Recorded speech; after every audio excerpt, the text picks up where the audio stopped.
Hai, Assalamualaikum. Semalam saya ada bercakap tentang insurans dan ramai yang salah tafsir. Jadi saya cerita semula supaya detail.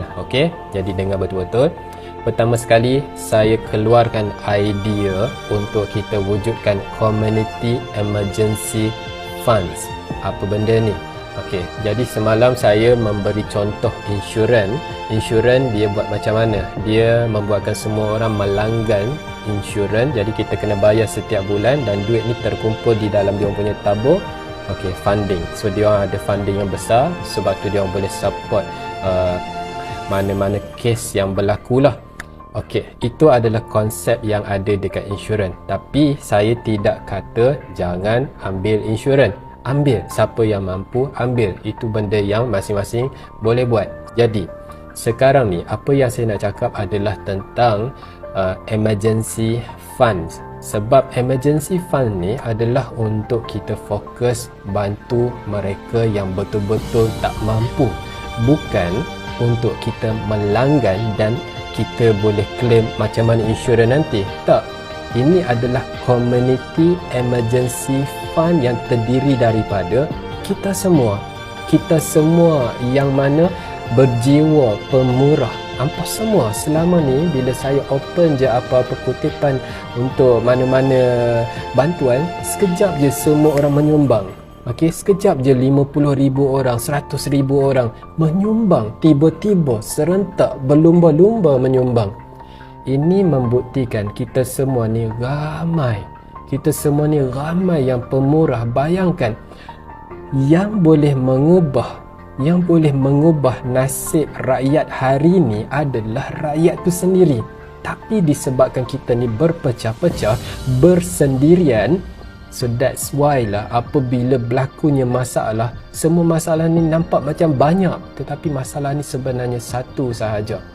Dan kalau nak melihat satu masalah tu sebagai satu sahaja, kita kena menjadi satu, baru kita tengok benda tu satu. So apa idea dia? Kita wujudkan Community Emergency Fund. Hampa tahu tak macam mana kita dapat kutipan yang banyak dalam masa yang singkat? Nak tahu tak macam mana? Apa sebenarnya behind the scene? Sebenarnya kita menyediakan sistem yang transparent. So semua orang yang menyumbang boleh tengok duit masuk, boleh tengok duit keluar, boleh tengok 100% duit tu. Tak ada kita nak potong 30% pengurusan, tak ada. 100% kita bagi kepada apa yang kita sasarkan tu. Jadi sistem ni memang orang suka dah. Tapi hampa tahu tak, sistem sahaja tak cukup. Saya kena fikirkan macam mana nak buat konten-konten supaya boleh menarik hampa semua. Sebab video kena FYP, kena keluar dekat TikTok, kena viral dekat Facebook, kena viral dekat Instagram. Tahu tak, nak buat konten-konten ni bukan sekelip mata buat. Kita kena berfikir, sentiasa follow up story, sentiasa merenung, sentiasa cari ilham, sentiasa minta, ya Allah tolong bukakan jalan macam mana nak cetuskan viral ni kepada orang ramai supaya orang ramai boleh menolong. Jadi kita nak kena cetuskan kebaikan tu kepada orang ramai. So macam mana kita nak buat? Jadi tahu tak, kalau kita masih bergantung dengan cara yang macam ni, nak kena buat konten, nak kena buat tu buat ni, baru semua orang tahu. Bayangkan kalau tiba-tiba saya tak ada. Ramai yang tanya dalam komen, nanti kalau satu hari nanti founder tak ada macam mana? Sebab sistem sahaja tak cukup. Dia kena ada yang mencetuskan benda tu. Dan saya juga kena berfikir jauh. Benda ni kena lestari. Dia tak boleh saya yang kena buat selama-lamanya.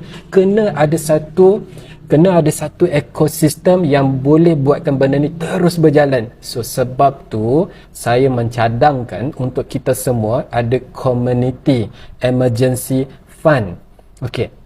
Semua orang boleh join community ni. Apa benda ni? Join community ni cara dia senang je. Dan apa tujuan dia? Tujuan dia apabila ada kes yang kita nak buat kutipan ni, hampa semua akan dapat notification dekat phone masing-masing. Ada je kes, kita hantar notification, semua orang dapat, dan kita boleh sekelip mata sahaja selesaikan kutipan.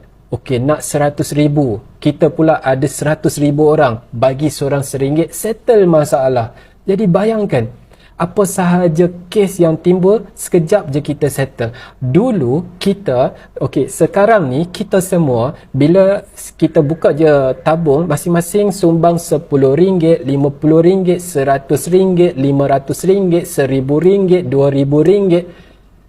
Kita menyumbang dalam jumlah yang besar, tapi kita tak dapat nak konsistenkan kita punya sumbangan. Bila kita dah sumbang, kita dah tak mampu sumbang untuk yang seterusnya sebab kita dah keluarkan jumlah yang besar dekat sini. Jadi, saya cuba untuk meringankan semua orang supaya semua orang boleh menyumbang bersama-sama. So, kita bina komuniti kita biar ramai. Biar cecah ratusan ribu hingga jutaan orang ramai. Jadi, bila ramai ada dekat sini, ada je kes RM100,000, seorang bagi RM1 pun dah settle.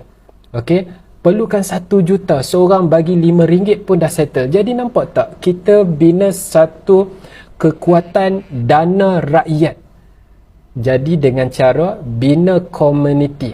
Okey, macam mana hampa nak join komuniti ni? Senang sahaja, install app Misi. Okey, tulis nama Misi sahaja dekat Play Store ataupun App Store. Okey, lepas hampa install, hampa kena login. Bila hampa dah login, hampa pergi dekat button menu Misi Rakyat. Tekan dekat situ, so ada satu button dekat bawah tu, Join Community Funder. Hampa klik dekat situ, join. Dan hampa boleh baca dulu apa yang saya tulis dekat situ, kemudian hampa join.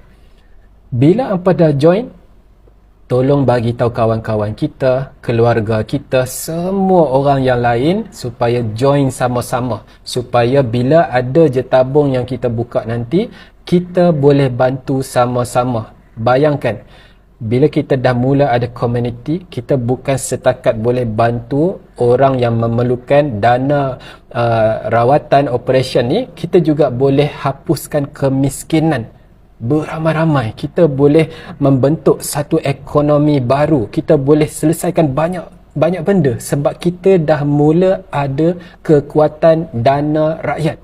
Dan semua kena jelas.